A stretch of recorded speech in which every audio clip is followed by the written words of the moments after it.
Sobrang useful nga kasi every time na magpapadala ka, wala kang babayaran na service fee. Hi guys, this is Sam Nami, aka Samantha Pasaway.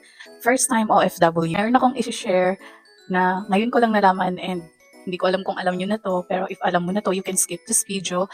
And kung hindi mo pa alam to, watch until the end.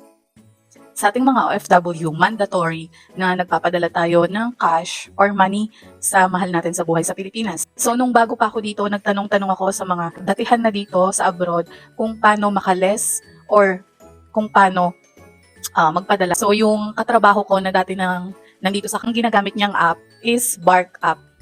Etong app na to, and pwede mo i-download yan sa iOS and Play Store. And yung Bark app na yan is free of charge. Meaning is, makakapag-send ka ng money sa Pilipinas or any country. Pag nagpadala ka, pwede siyang cash pickup, Western Union, and BPI, any banks. Also GCash. Nakailang beses na ako magpadala gamit yung app na yan. And ang kailangan mo lang, para magamit mo siya is number, Saudi number, and valid ID or ikama. So, hindi to magagamit ng mga walang ikama. Sobrang useful nga kasi every time na magpapadala ka, wala kang babayaran na service fee. Unlike sa ibang bank, na pag nagpadala ka, di ba may binabayaran, lalo na pag sa abroad ka, inipapadala mo sa Pilipinas. Pag ginamit mo tong Bark app na to, wala kang babayaran.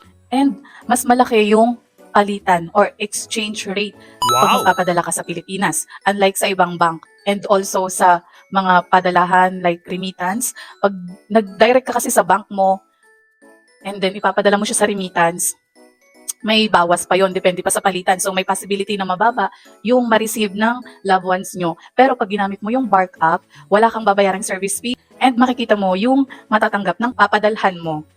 If you have any question, mag-comment ka lang dyan sa baba. Sasagutin natin yan. And don't forget to follow me for more tips. See you on my next video. Bye!